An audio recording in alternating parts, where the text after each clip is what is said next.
Good morning, everyone, and welcome back to a brand new video of Fox Flicks on Popcross Studios. Today, we begin in Mythology Season 2 Pantheon Reapers, Part 1, a fun feels family in a grim dark mythology. Now then, let's hop in and see what the story is going to be like today. Welcome to Chapter 1 of my mythology-fueled sci-fi superhero action-adventure series, Mytholethal Pantheon Reapers. Hell Mixed yeah. into this series, I will be doing tons of adapted variants of different mythological characters Oh, and the Hydra and creatures from Hercules. lots of different mythologies. Anubis. And the designs for today's first episode and characters worked into the story are going to be Greek mythological characters and creatures adapted into grimdark fantasy sci-fi versions of themselves. Think in the vibe of something like Doom Dark Ages or Warhammer 40k. Oh, this is gonna be good. Prelude episode for this series that came out on This is gonna be glorious. Friday that you might want to go back to and check it out, but this is the official Chapter 1. Also, with this being a brand new series that should be fun both for my longtime subscribers and followers and people who are new to my work, it would be super helpful to get more eyes on especially the early episodes to get more people into it. So That's if you're right. willing to like, subscribe if you haven't subscribed, comment anything, share the video, all of that engagement kind of stuff. Pretty much the outro I always give. Remember to like, comment, and subscribe for more. Link to the original will be in the description below, and I'll see all of you right now, because this is not the end of the video. I almost just said out of habit. Flags to the YouTube algorithm that it should push out this video to more people. You could even do it as a birthday present to me if you want, since this video is coming out on my 32nd birthday. But either way, happy we're birthday! jumping into it now. I'm late, but Let's still, go. happy birthday! Hit like if you want. Subscribe if you feel like it. By the way, enjoy the show.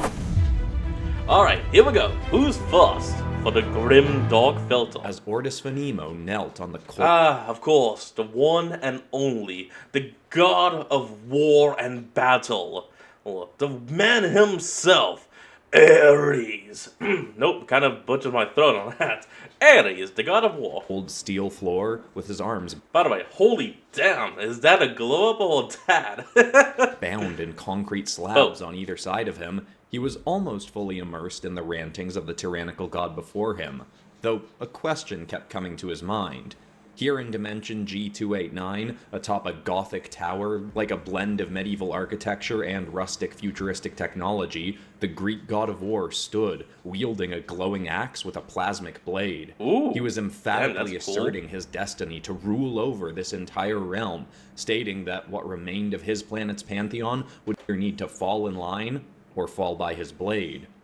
Ordis had to admit it was all So pretty much you either kneel and follow me, or kneel and die. How about the third option? You kneel and die.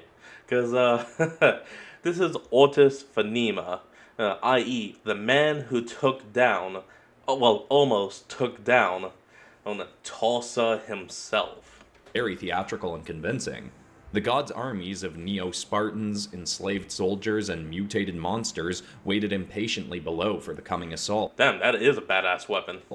The god himself was eagerly awaiting the battle to prove the immeasurable strength and might he claimed to possess. Still, with all the impressive showmanship and dictatorial rantings, Ordis couldn't help asking himself, why are so many realms' versions of Ares such a The version of Ares from his home dimension, yeah. M308, was surely always eager for a good war, but he also cared deeply about the soldiers who fought in those wars. He makes food. I mean, what Ares does that? Literally only one. If one side began using overly cruel or vile tactics, Ares would step in to put them in their place. This thundering blowhard before Ordis was little more than a single-minded, war-obsessed child, pretending himself a worthy ruler of a whole world, possibly I can even see a whole that. universe.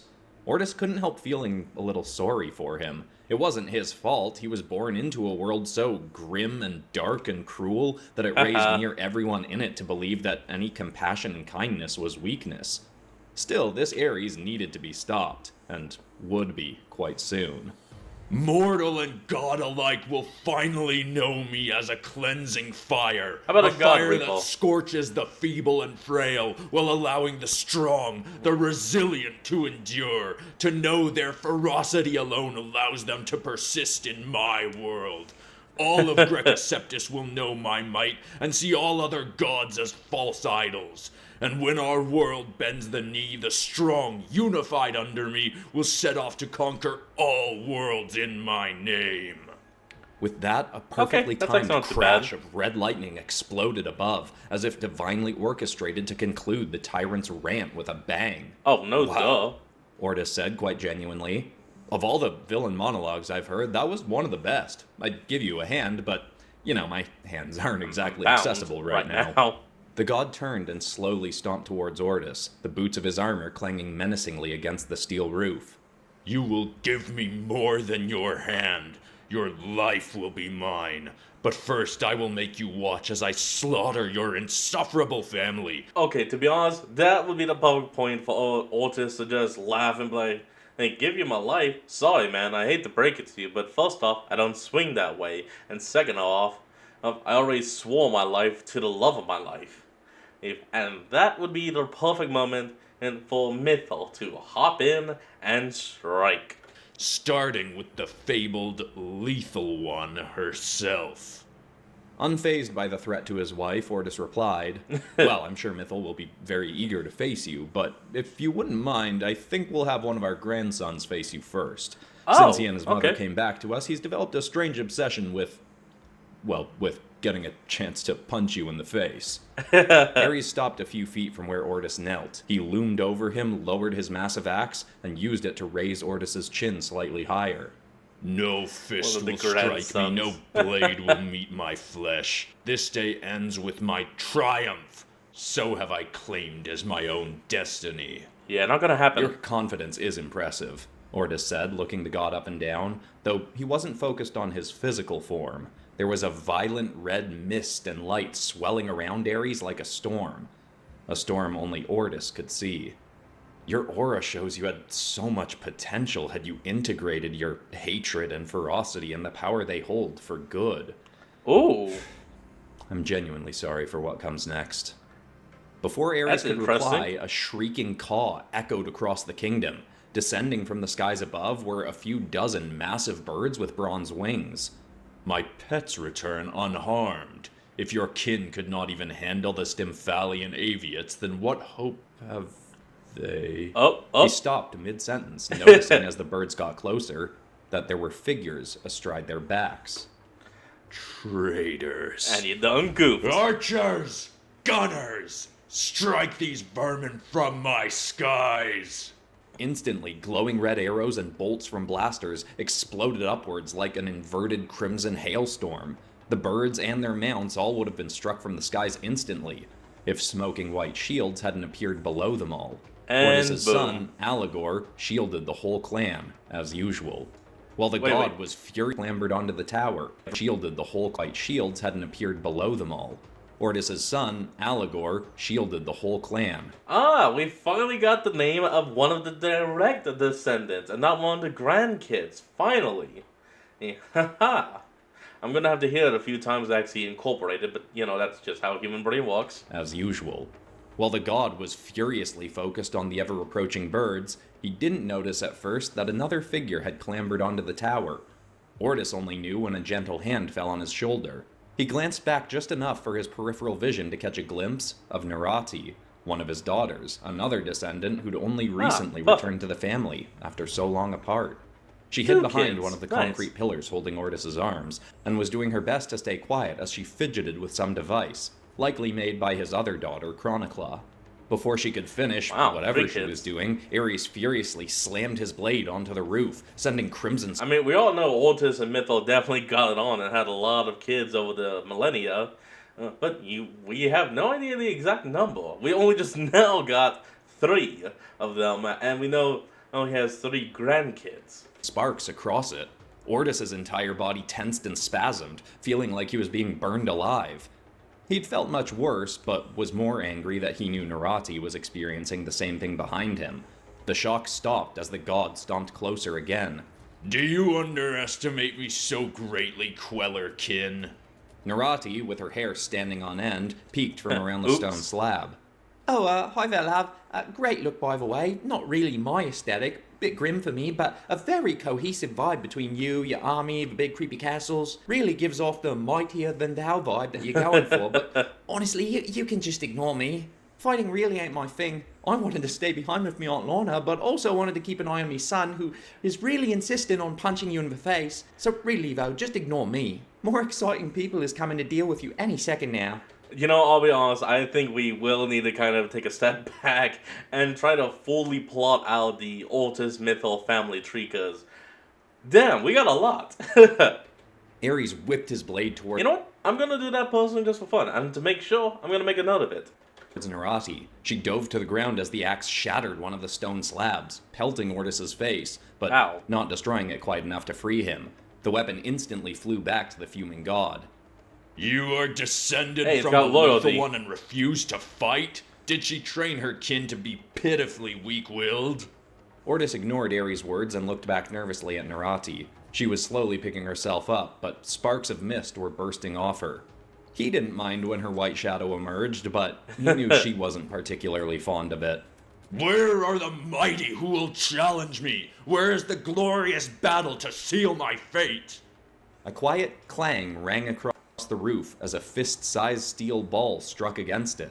Seconds later, a skinny, tall figure, looking only about 15 years old, leapt down from the bronze bird above, landing on the roof with That very must be little one of the armor. grandkids. The ball hovered back up into his hand. His eyes remained down, not yet having raised to meet the god before him. I am once more disappointed. Is this frail child another of your kin? What can a meager whelp like you hope to do to the god of war, the god of Grecoceptus? Ares boomed. Here we go. Sagan finally looked up, not to see the god, but to reveal his scarred, pale blue, sightless eyes. Oh crap, he's blind. Was not expecting that. What am I gonna do? Well, Ares, I'm gonna punch you in the face. Why does he sound like he's straight out of a Western? I mean, dude's almost going full boomhauer. Still though, not bad. Was not expecting Ares to be the first, but I'm kind of glad he was. Pretty damn good. Who's Before next? Ares could respond to seeing that he was Of course, the Hydra, defeated by Hercules. not only facing a skinny child, but a blind one at that, a burst of white mist emerged from Sagan's eyes. The god took a step back. What is this presence? You attempt to infect my mind with some trickery? Sagan smirked. No trickery, old man. Just my white shadow at work. The god stomped White forward as if to shadow. reassert his might, but faint flickers of fear now marked his tone. None can intimidate me. I am the essence of intimidation. Sagan smirked as white mist coated over his knuckles, forming gauntlets. Nice. Well, if you aren't intimidated, then why can I see you now? Sagan ran straight towards Ares. The god swung his weapon and Sagan sprang over it, swinging his fist right for Ares' head. The god caught his... That's actually really damn cool. Well, he can't see anyone until they are either in fear or intimidated by him or something, but that is cool. Very cool. His arm whipped him over his head and slammed him down onto the edge of the tower. Ares swung his blade again for Sagan's neck, but the boy flung his free fist up into the broadside of the blade and made it swing up past him, hitting Ares' own arm, forcing him to release Sagan. The boy tapped the ball in his hand against the ground, letting the reverberation give him a sense of his surroundings, then rolled over and slid under Ares' legs before springing up. Meanwhile, Narati had managed to activate the device she brought, and what remained of the stone pillar Ares had struck began to melt. The stone was soon a puddle nice. on the ground, and one of Ortis's arms was free. The glowing M308 God Overseer runes circling his flesh glowed, igniting the space around him. Finally. Narati shook off the melted stone from the device and attached it to the other pillar. As soon as Sagan lands his punch, you'll get him out of here, right, Dad? Ortis half nodded. If it gets Yeah. too dangerous, absolutely. It's your call, but I trust him to handle this. He's come a long way with how his new white shadow integrated. She hit the button on the okay. device, and the other stone pillar started to melt. Sure, rub it in, why don't you, Dad? I meant that only as a compliment to your son, Sorry, not as an sweetie. insult to you, Narati. He should have realized she'd take it as an insult anyway. Ares and Sagan were still brawling, and the god of war was clearly getting more and more agitated by the nimble boy. Your limbs will I just realized that's a Hydra with twin mouths. It's literally a Slifer head. adorn my throne room. Your skull will become my chalice. He swung his blade over his head straight down towards Sagan. Okay, at that point, you might as well just scream skulls for the skull throne, blood for the blood god, you know. The boy didn't move immediately. He waited until just the last fraction of a second possible. Oh, here it is. He muttered quietly as he stepped slightly to the side while moving his arm back for the wind-up. Ares' blade slammed right through the roof, making him lean farther down than he likely expected. Sagan swung his fist up full speed, armored by his white shadow. His knuckles slammed right into the god's helmet, instantly cracking it. The blow hit so hard that the burly god was hurled off his feet. His helmet soared off his head and tumbled off the tower as Ares slammed down, nearly rolling over the edge himself. Sagan shook off his hand. Dang, that felt good. Fury raged in Ares' now visible eyes as he got back to his feet. Your might is greater than expected, boy, but I will not waste my time with you when I know the lethal one is near. He tapped some tech attached to his ear. Hermes, to me. Ooh, Appearing in a homies. blip of golden Okay. light came a frightened-looking god with chained arms, winged feet, and a badly burned face. His Ow. eyelids were sealed shut. Ares snarled. Bring forth my pet from the bowels of my slaughtered uncle's realm. Shaking Took a second to kind of understand what he was saying, but I do understand thanks to that ad break. He's talking about the Hydra, and apparently Hades is dead. Well, I mean, I guess that was kind of expected from Grimdark. with fear, Hermes pulled a knife from his belt and cut a slice into the back of his hand. He raised it and out floated a swirl of gold and black ichor that formed into a sphere in the air, then ignited into a glowing red vertical line 10 times taller than Ortis. Huge Damn. fingers suddenly emerged from it. 2 meaty hands gripped one side of the line and 2 more gripped the other. Together, from within, 2 giants heaved the line open into 2 sides of a portal, right next to the top of the tower. The Okay, realm within was that's black cool. and cavernous. Out from within it bellowed a vicious shriek. Stomping through the portal, taking up nearly a third of the roof, was a 3-headed draconic beast with bright red teeth and frills. Narati saw 3-headed. That thing is clearly, not 3-headed. That thing has clearly got 4 heads. sighed. Of course. All right, fine. Sagan can stay a bit longer to fight this Hydra. He's never gotten to do that before. And it is a pretty impressive looking one, too. Ortis was now standing beside her, just watching. It is. This is gonna be very awesome. spooky looking. It's a variant I've been kind of hoping to see this world's version of. I wasn't sure they had one. Narati crossed her arms. So, what do you think? Do 3 or 4 heads grow when you cut one off? Gotta be something more menacing about it, knowing this world. Yeah, it's gotta be something, Ortis yeah. tilted his head. That doesn't seem quite scary enough for G289. Maybe its venom makes people see their greatest nightmares come to life while slowly melting their insides. Ooh. The beast's 3 Not maws bad. spread wide, and from all of them, condensed cannons of red light exploded forth with blinding speed right towards Ortis and Narati. They both immediately jumped back from each other, Lasers. letting the beams rip between them, soaring past them into another tower in the distance. Once struck, the entire structure exploded into pieces and crumbled. Ortis and Narati watched in awe. Then, both began clapping. Wow! Everyone liked that, love. Great stuff. Ortis nodded. Yeah, wow, this might be my new favorite Hydra variant. Narati's eyes darted over to him. No, that was cool and all, but what about X593's Hydra, Dad? Come Ooh. on. Ortis shrugged. Gotta admit, That one was very cute, but scary might beat out cute for me now. She rolled her eyes. Of course. You've spent too long in this realm. Glad I left for a while. Ortis could tell that was meant to sting a bit, but he sorry. didn't take it personally. Another burst of beams ripped towards them each again, but Ortis was ready this time. He spun his Overseer runes and activated 2 glowing blue shields in front of himself and Narati.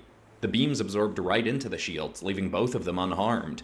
The beast stopped Good. firing when its tail was yanked from behind. It whipped around to see Sagan, standing on the edge of the tower. ooh. Come here, pretty critter. Me and the cousins will handle you.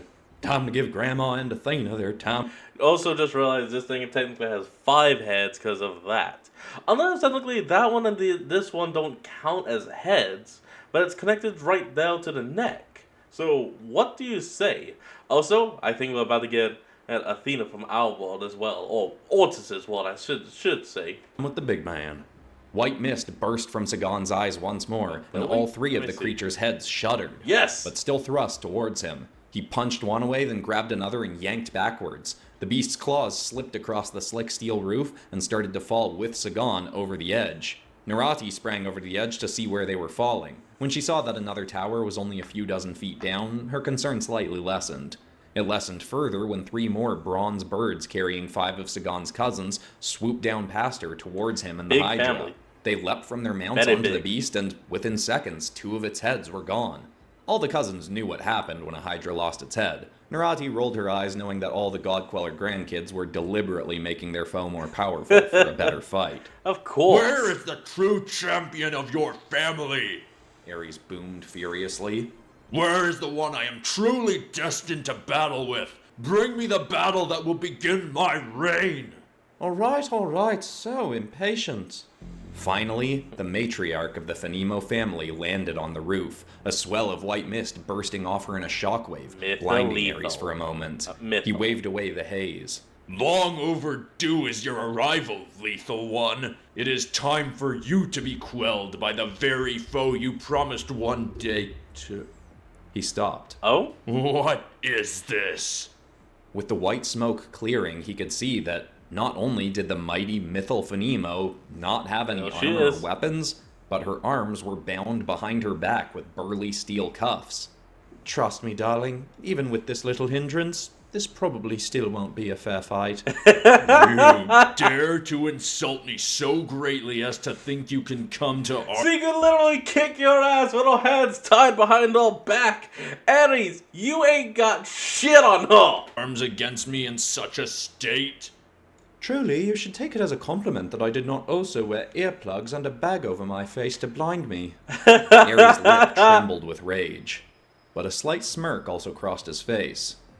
You will regret this, lethal one. Now, instead of slaughtering your entire family here today, I will take your life but keep your husband alive and have my most skilled surgeons torture him for years on end in the most painful ways possible. And Dude, I only died. when he is Come numb on. to the pain will I let him die. Mythal's smirk turned into a forced, furious scowl. Word of Mythal's little trigger had clearly gotten back to the god after losing Ooh. dozens of his armies to the Phonemo family. Not that Mythal minded that in the slightest. In fact, she'd intended for it to happen.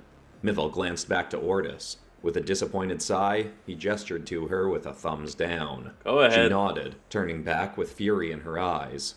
All your words have done, Ares, is ensure that I have more fun with your death. Narati let out a frustrated groan, here we go. but didn't protest as Mythal sprang towards the tyrannical god. Yeah, no, you kind of asked for this by threatening her husband. You can threaten her all you want, but don't fuck with her family. Not her sister, not her husband, not her Right, kids. so you've got all this talk of Ares in this episode. Oh, hey, and I'm not Ares. even going to be showing up, am I? That's alright, I'm not offended. But if you do want some of classic Ares, you can always pick up the book version of Mytholethal, which even has bonus art of it, like an extra drawing of me. Or if you want to color monsters like what show up in these stories, you can always grab one of Popcross's coloring that book, books, people. Which, Go on. Oh, look, I'm also not in any of these. I can Well, add yeah. you to a coloring book if you really want, Ares, and you are going to show up in this series eventually. I better. What, are you gonna have budget Warhammer Ares and not the real me? Come on. I know, we're going to get you in here eventually, don't worry. Anyway, my bookstores and poster store and stuff are linked in the description. Now, back into the episode. Alright, here we Oh, go. You get to do the outro for the ad? Sure. Yeah, fine. Whatever. Mythal leapt forward with a look of exaggerated Athena. aggression, yet moved slowly enough to The other god of war, but not one of combat, one of wisdom, of strategy, of planning. give Ares a moment to swing his blade at And her. Odysseus. He did so, but she thrust a foot down, and the shockwave from the movement propelled her up enough to front flip over the blade and slam her heel down into Ares' head. She was disappointed as she landed a clean strike. His face swung down far enough to slam his forehead into the floor as Mythal flipped over him. He recovered quickly and swirled his blade behind him, only to have Mythal catch it effortlessly in her teeth. Red electricity sparked off it and ignited her body. Through clenched teeth, she said, Are you serious? Is that genuinely the strongest shock this little toy can give? Yeah, Ares come on, used Ares. his free fist to punch Mythal directly in the nose. It didn't even make her release her bite on his weapon. He struck again. Still nothing. Mythal's enthusiasm was quickly waning, years anticipating this battle, and this was all the challenge Ares could offer? She'd already lost interest in keeping up the fake rage from her false trigger. Oh, She thrust her head okay, back, well, ripping the weapon fine. from his hand and hurling it out towards the battlefield, where Ares now saw another army had moved in against his own. Ortis and Mythal's son and other daughter had both ridden their mounts down to the battle below, and were using their own White Shadow abilities, inherited from their mother, to fight alongside forces that Ares recognized. You aligned yourself perfect. with my fallen father's favorite daughter, so you at least knew you could not face my forces alone. Ares thrust but his the hand forth and his kids, they weapon wanted to came be kind. spinning back towards him, but Mythal swung her foot up and kicked him in the head. He raised his That would have actually been the perfect moment for Ords to be like, oh, no, that was just the kids. They wanted to be kind, play with the adults. other arm to block, but it didn't do much. Even with a fairly lazy kick from Mythal, he was hurled off his feet and rolled across the roof. He sprang back to his feet just in time to catch his blade. Eyeing Mythal's obvious boredom, he snarled. You Yawn. treat combat with me so lackadaisically, lethal one. Do not underestimate me. Do not let this destined battle be one you allow me to win so easily. No satisfaction will come from a pitiful demise of my enemy. He swung his blade like a crashing tidal wave right for Mythal's neck. She didn't move.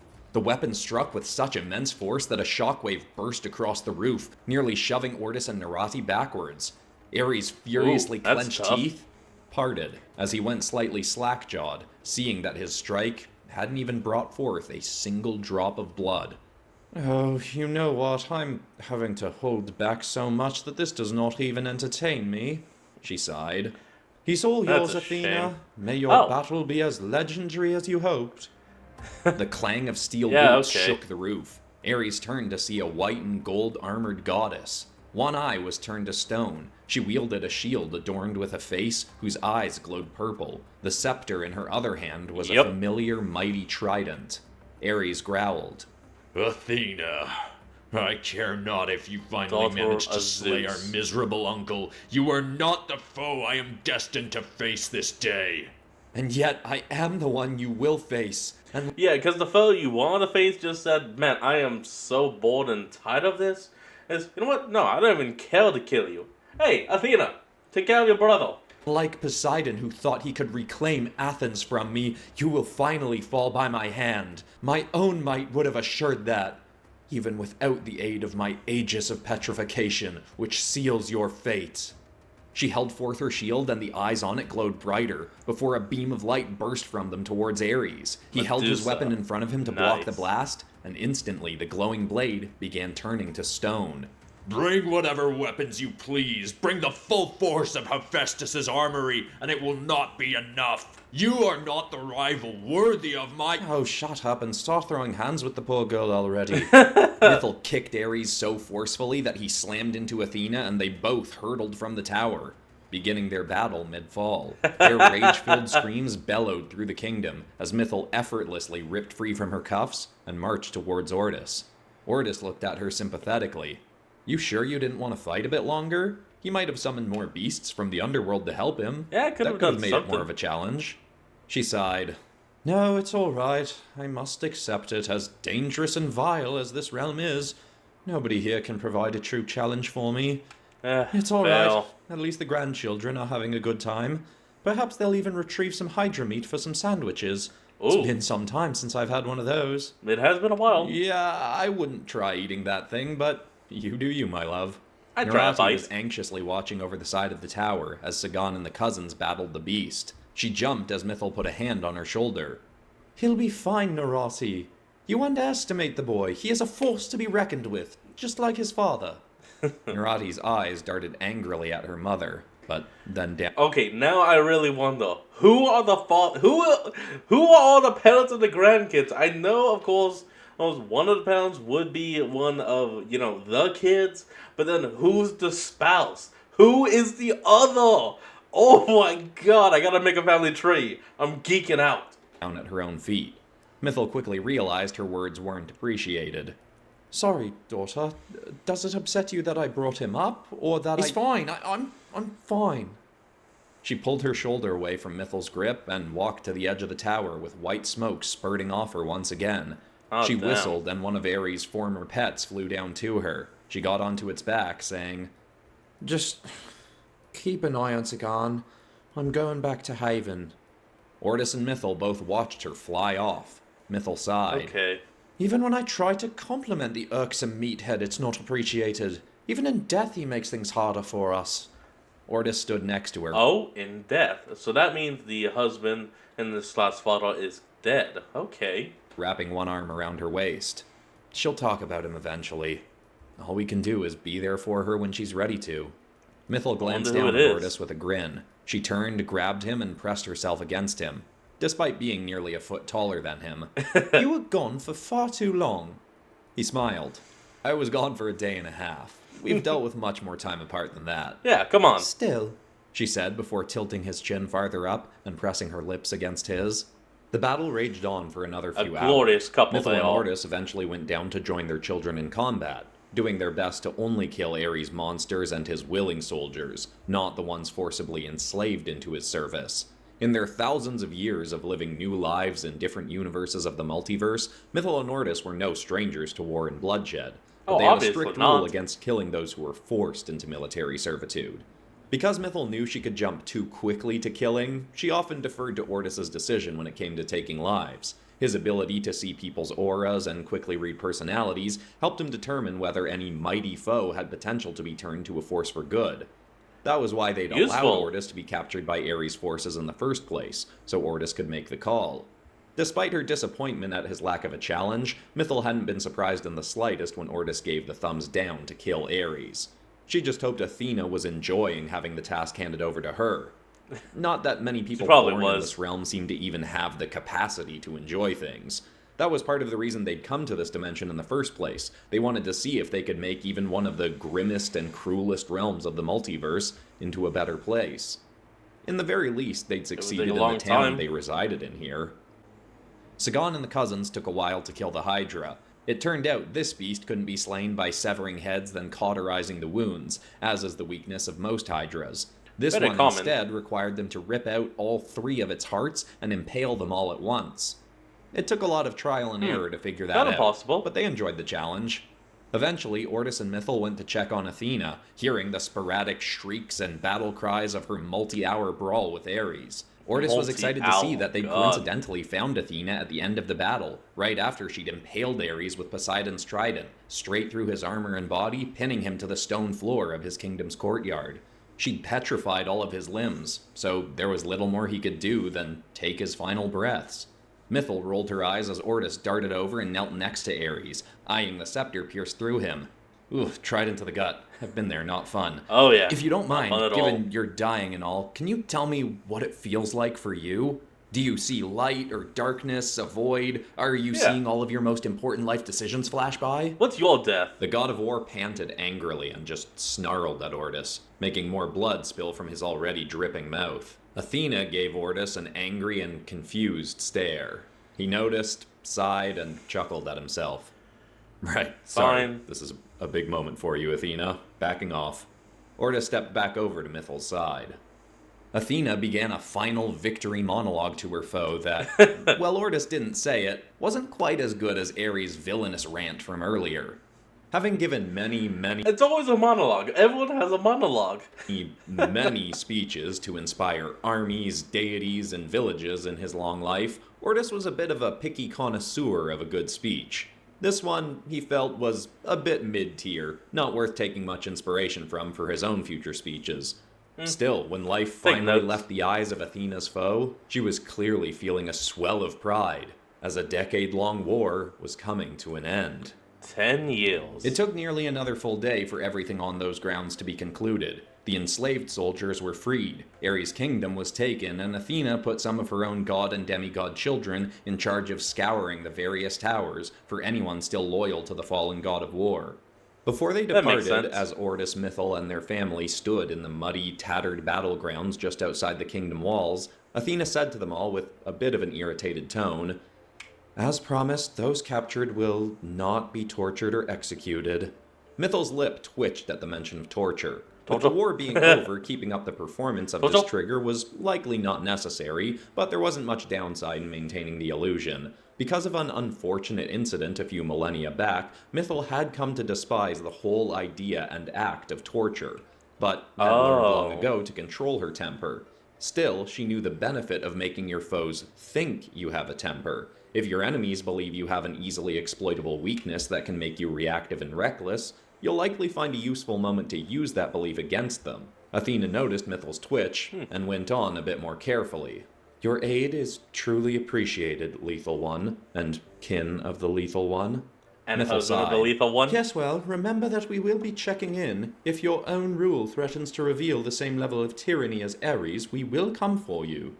I'd expect no less. Yeah, gonna be With kind of that, easy. they took Ares' birds, who'd been turned to their side by the Phonemo's animal adept granddaughter, Diagessa, and they flew back to their home in this realm. It was one of the few genuinely peaceful places on the entire planet of Grecoceptus.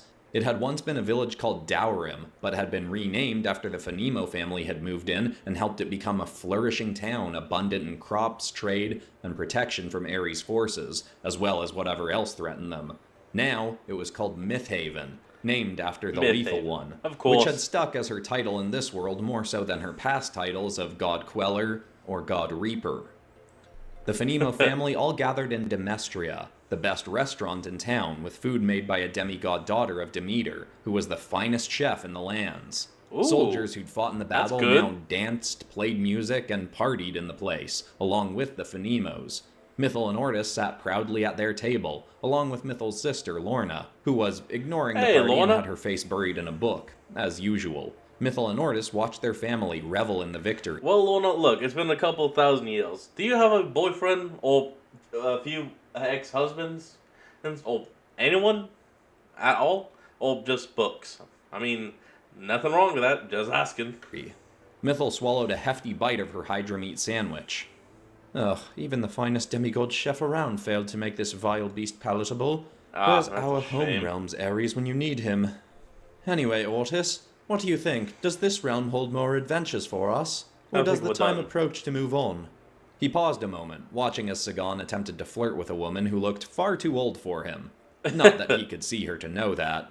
Plus, as a descendant of the God Queller, Sagan aged slowly, so his appearance was deceptive age-wise. Yeah, he's not 15. I don't know. If it weren't for Narati and Sagan having come home to us, I'd have said we could move on, but uprooting them again so soon seems cruel. Then again, Narati never liked this place, but maybe we can enjoy the peace we've helped bring here for a few more years. Things could still take a chaotic turn here anyhow. We Yeah, could it's a still few be needed. years. I'll try to ask Okay. Narati what she wants in a way that won't upset her, which seems hard to do nowadays. Mythil spotted Yeah. Narati near the Causes bar trouble. and grinned. Well, perhaps this place is growing on our daughter after all. Behold. Ortis glanced over to the bar to Oh? see Narati chatting with a tall, broad-shouldered, very handsome man. That seemed Oh, unlike her, but okay. Ortis was glad to see a hint of her potentially moving on from her fallen husband, whom Ortis had never been a big fan of. Still, as attractive as the fellow she chatted with was, Damn it, who is the dead husband? Who was it? Who could Ortis honestly actually hate? Who? he did also have a bit of a Damn it. slimy look to him. That was common around this world, so he wouldn't hold it against the man. Still, Ortis switched his vision to see what the man's aura was like. The second he did that, a chilling gasp unintentionally leapt from Ortis's throat. His face went pale. He'd never seen anything like this. Or at least, not in a long, long time. Oh, Mythil noticed his concern. what is it? What is it? Without responding, Ortis stood from his chair, marching towards his daughter. As he passed a soldier, he snatched their broadsword and activated its plasmic blade. Oh, God. People took notice, but only a second before, Ortis thrust the blade directly at the heart of the man next to his daughter. Narati shrieked. Dad, what's wrong with you? She froze as the blade broke against the man's chest. It Ortis shattered? held a hand in front of Narati and pushed her slightly back. The man started to chuckle, his voice becoming harsh and grating. I wondered if you'd recognized me in physical form. Strange for you, isn't it? Kaiju Rex! Of course! It was an Orcon! All these thousands of years, You finally get to see one of us in the flesh. I was not expecting the Kaiju Rex reveal. Ho ho! This is gonna be good. Next week. Narati rolled her eyes, knowing that all the Guadquellas. All the Guadquellas. she said before tilting his chin farther up and pressing. Well, Ares, I'm gonna punch you in the face. I should just never explain the accents. I'm gonna punch you in the face. I mean, yeah, don't ever explain the accents because they're all so left field on every single one. I'm all shook up. What the hell are you doing? Moving back for Ares lines because he's loud. We'll set off to conquer all worlds in my name. Jeez, I got hot and sweaty doing that. Really riled up there, Ares. Of course. And so the series begins. Again, if you haven't seen the prelude episode, you might want to go back to that and watch it. Or if you want to get I a do better recommend idea it. of some of the villains that are going to I be did. showing up that are also mythological god variants, they will be explained in this series, but they were actually introduced in a video last year, as the main villain Tarsa was way gathering back. her new Imperium Pantheon. I'll have that linked in the cards. But besides that, that's all for today, except of course for ending this video on some kind of positive or inspiring note. And the thought I want to leave people with today is a quote that I read a little while back from a man named Corey Allen, who said that an underrated Familiar life name. skill is pausing to decide if something is worth your energy. If you're faced with an argument or someone misunderstanding you, maybe even intentionally misunderstanding you, or someone attempting to insult you, instead of just immediately reacting and defending yourself, it is a fantastic skill to be able to pause and ask yourself, is it really worth my energy to try and correct this person or situation? Ooh. Because often it just won't be, and you can reserve your energy and time for things that are much more beneficial to your life and to the people that you care about. So I Very hope that's true, an inspiring very idea. true. I love you all, and I'll see you all in the next episode on Friday. And that is what we're going to end of today's video. I hope you all enjoyed this. Remember to like, comment, and subscribe for more. Link to the original will be in the description below, and I'll see all of you next time when we flick back on. Till then, this is Fox, signing out. Peace.